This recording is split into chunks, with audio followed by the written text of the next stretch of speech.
Hello and welcome to my video, Personal Paranormal Part 4. For a while activity had slowed down, but since we are soon approaching a strong point in the year, a few things have recently started to pick up. Our first entry comes from my neighbors who told me this story quite a while ago, but I didn't have enough instances to make a full video. It wasn't me. My neighbors, who I'll call Ken and Mary, are older now, but back when the two children lived at home, they had a strange occurrence that can't be explained. As teenagers normally do, most of the time their kids stayed upstairs in their room. As reported, many times their son would sneak downstairs and borrow Mary's headphones to use without first alerting her to it. One day she was downstairs listening to music on their radio with her back turned to the staircase.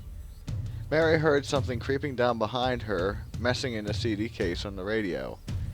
Assuming it was her son trying to get the headphones, she stated she knew he was there and wasn't going to take them. When there wasn't a reply, she turned quickly, only to catch the lower part of an arm slipping upstairs. She told me it looked like it was wearing a white puffy shirt, almost like Jim Morrison would wear. Mary ran upstairs to her son's room, and when she questioned him, he denied going downstairs, and in fact had been in the shower. And just so it stated, her daughter wasn't even home. Not on the payroll. As many of you are aware, I recently went back to work a month ago, and I am in the construction trade. The job I currently am at is a power plant and fairly large in size. For Thursday and Friday, I was the foreman of a crew of 6 workers, so while they were working, I had a lot of standing time. Where we are working was in the basement of the plant, which is quite big and open. We had our gang boxes, which are large metal boxes that we can lock tools in, down in the hall behind us. Quite a few times I've kept hearing a sound behind me that sounded like someone was trying to get into our gang boxes. At one point I turned around quickly and saw a shadow move behind a pillar. I quickly made my way down to see who was trying to mess with our stuff, but found no one there. Throughout the day, I heard the strange noises, and on more than one occasion, I caught the shadows moving around. Pay attention. On the same day as my experiences at work, something really odd took place at my house. I didn't get home until 8:30, and at 9:30 I had to leave again to deposit my paycheck at the ATM. After 4 minutes in the car, my wife called and told me she had just had something strange happen. She said she was sitting on the couch reading a book on her Kindle when suddenly the Xbox One turned on all by itself. The dogs were all sleeping on the couch with her, and the kids were in bed.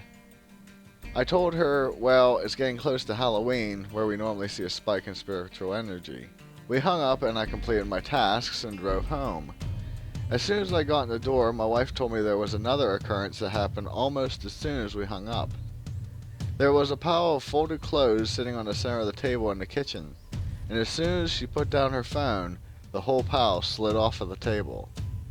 All I can think is some spirit really wanted her attention when I wasn't home. Time to freshen up. This isn't a very long story, but on Friday night I normally play games on the Xbox with my brother. On Friday it was no different, but while I was playing the game, I kept catching something moving out of the corner of my eye. I looked over at our little bookshelf in the hallway and saw there was a bottle of Febreze sitting on the top. I didn't think anything of it until I looked over in time to see the bottle sliding almost off the shelf by itself. As mentioned before, we don't really do anything for Halloween, but it seems that the closer we get to the 31st, the more activity picks up. We have also noticed that normally all activity starts around 3 o'clock in the morning, but during October, it occurs at any time. So with that, be safe, and I'll see you in the next one. Later.